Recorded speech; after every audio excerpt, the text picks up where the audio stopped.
नमस्कार, मी आहे प्रफुल्ल केदारे. आपण पाहत आहात मीडिया भारत न्यूज. मी सध्या आहे उल्हासनगर कॅम्प नंबर 4 मधील त्रिवेणी नगर या विभागामध्ये, जेथे नुकतीच रात्री एक धक्कादायक घटना घडलेली आहे. आपण पाहत आहोत की अंबरनाथमध्ये काही दिवसांपासून अंमली पदार्थ विक्रेते आणि सेवनकर्ते यांच्यावर सातत्याने धाडी होत आहेत. गुन्हेगारांना अटक केली जाते, परंतु आश्चर्य मात्र हे आहे की स्थानिक पोलीस स्टेशन यामध्ये कुठेही सक्रिय असलेलं दिसत नाही. या धाडी एकतर उल्हासनगर गुन्हे अन्वेषण विभागाकडनं टाकल्या जात आहेत किंवा ठाणे या ठिकाणाहून होत आहेत. विचार करण्यासारखी गोष्ट आहे की स्थानिक पोलीस स्टेशन अशा अंमली पदार्थ विक्रेता आणि सेवन करणाऱ्या हैदोसांवर नियंत्रण का आणू शकत नाही, यावरून त्यांच्या एकंदरीतच भूमिकेवर संशय व्यक्त केला जात आहे.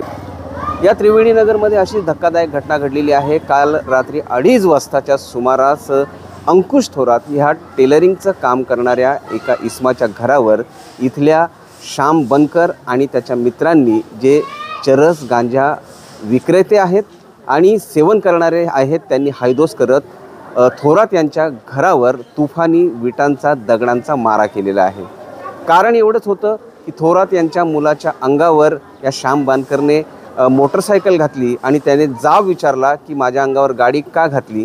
एवढ्याच गोष्टीचा राग धरून या टोळक्याने थोरात यांच्या घरावर दगडांचा मारा केला.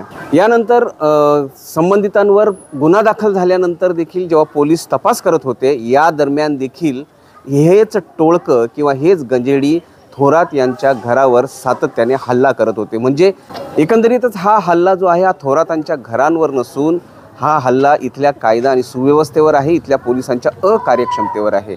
या संदर्भातली सविस्तर हकीकत काय आहे आपण जाणून घेऊया. थोरात यांच्या घरी जाऊन प्रत्यक्ष पाहणी करूया. अंकुशजी, रात्री 2:30 वाजता नेमका काय प्रकार झाला आणि हा इथे सातत्याने होत असतो का? हो, हा काय नवीनच प्रकार झालेला आहे. हा त्रास हा नेहमीचा आहे या ठिकाणी. जसे मोटरसायकल घेऊन जाणे, जोरात पळवणे, आणि कोणाला काही धक्का वगैरे लागला किंवा अंगावर गेला, काही त्याला विचारणा जरी केली तरी त्याच्यावर दमदाटी करणे, त्याला दहशत हे करणे.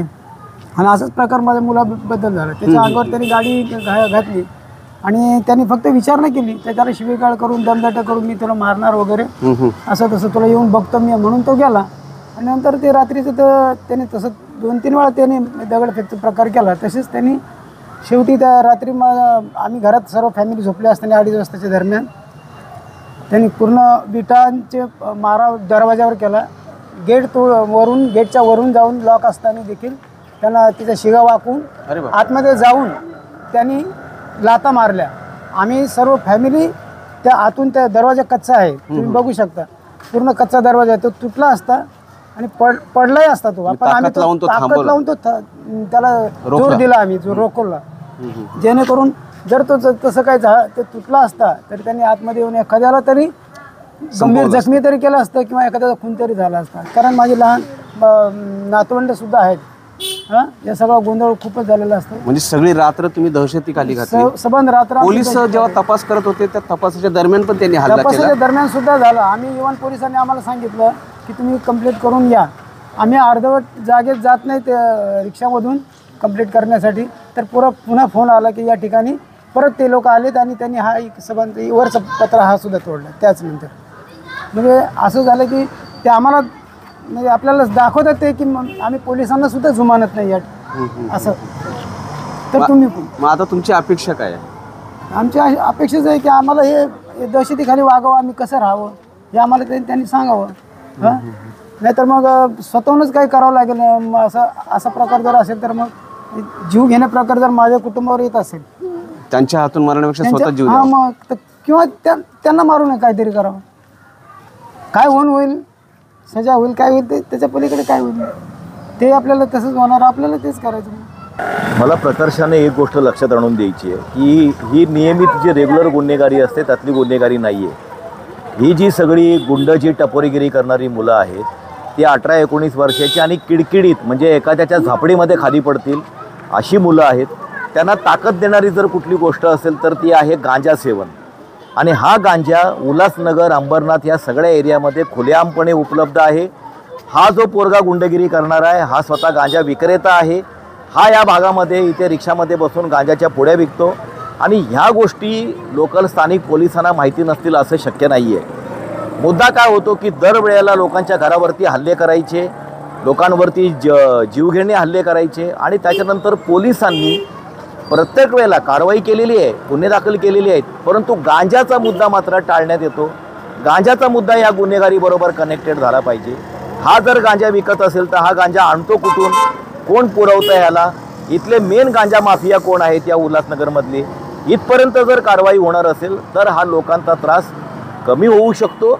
नाहीतर हे गांजाच्या नावाखाली आमचं डोकं फिरलेलं आहे, आम्हाला कळत नाही आहे, ही नाटकं करून लोकांवर हल्ले होत राहणार, पोरी बायांच्या छेडछाडी होत राहणार, मोबाईल स्नॅचिंग होणार, चैन स्नॅचिंग होणार आणि ही गुन्हेगारी काही थांबणार नाही.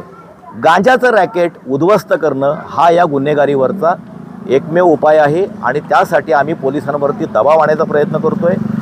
पोलीस उपायुक्तांना एक उल्हासनगरमधल्या सामाजिक राजकीय कार्यकर्त्यांचं शिष्टमंडळ भेटणार आहे आणि जर पोलीस उत्स्फूर्तपणे स्वतःहून जर ह्याच्यामध्ये कारवाईची पावलं उचलणार नसतील तर मग ह्या विषयावरती लोक आंदोलन उभं करण्यापासून दुसरा पर्याय राहणार नाही. हा प्रकार जो आहे हा आजचा नाही, काही महिन्यांपूर्वी असाच एक प्रकार झाला होता की हा शांबनकर राज असरोणकर यांच्यावर देखील चाकू घेऊन धावून गेला होता, परंतु प्रसंगावधान साधून त्यांनी रोखण्याचा प्रयत्न केला.